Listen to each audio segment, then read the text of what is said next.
Earthquakes in the stable continental region. Natural occurring earthquake activity. Most of North America east of the Rocky Mountains has infrequent earthquakes. Here-and-there earthquakes are more numerous, for example in the new Madrid seismic zone centered on southeastern Missouri, in the Charlevoix-Kamouraska seismic zone of eastern Quebec, in New England, in the New York, Philadelphia, Wilmington urban corridor, and elsewhere. However, most of the enormous region from the Rockies to the Atlantic can go years without an earthquake large enough to be felt, and several U.S. states have never reported a damaging earthquake.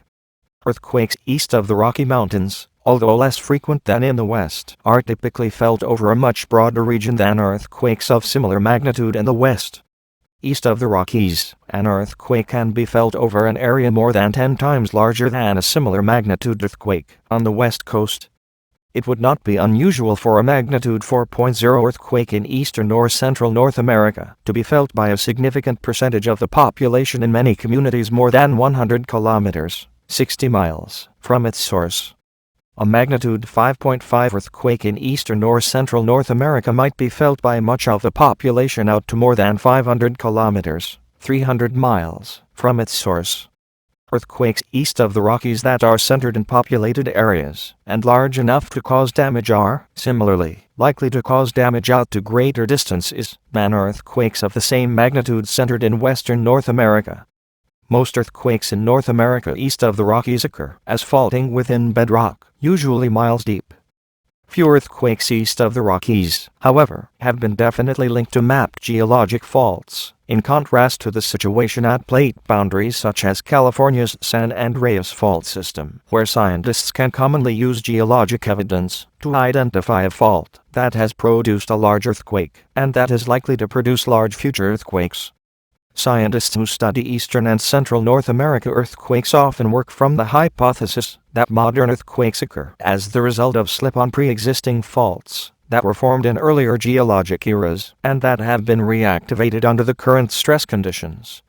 The bedrock of eastern North America is, however, laced with faults that were active in earlier geologic eras, and few of these faults are known to have been active in the current geologic era.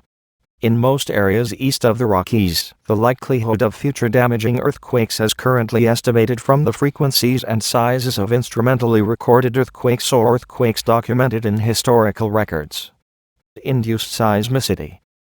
As is the case elsewhere in the world, there is evidence that some central and eastern North America earthquakes have been triggered or caused by human activities that have altered the stress conditions in Earth's crust sufficiently to induce faulting. Activities that have induced felt earthquakes in some geologic environments have included impoundment of water behind dams, injection of fluid into the Earth's crust, extraction of fluid or gas, and removal of rock in mining or quarrying operations. In much of eastern and central North America, the number of earthquakes suspected of having been induced is much smaller than the number of natural earthquakes, but in some regions, such as the south-central states of the U.S., a significant majority of recent earthquakes are thought by many seismologists to have been human-induced. Even within areas with many human-induced earthquakes, however, the activity that seems to induce seismicity at one location may be taking place at many other locations without inducing felt earthquakes. In addition, regions with frequent induced earthquakes may also be subject to damaging earthquakes that would have occurred independently of human activity. Making a strong scientific case for a causative link between a particular human activity and a particular sequence of earthquakes typically involves special studies devoted specifically to the question. Such investigations usually address the process by which the suspected triggering activity might have significantly altered stresses in the bedrock at the earthquake source, and they commonly address the ways in which the characteristics of the suspected human-triggered earthquakes differ from the characteristics of natural earthquakes in the region.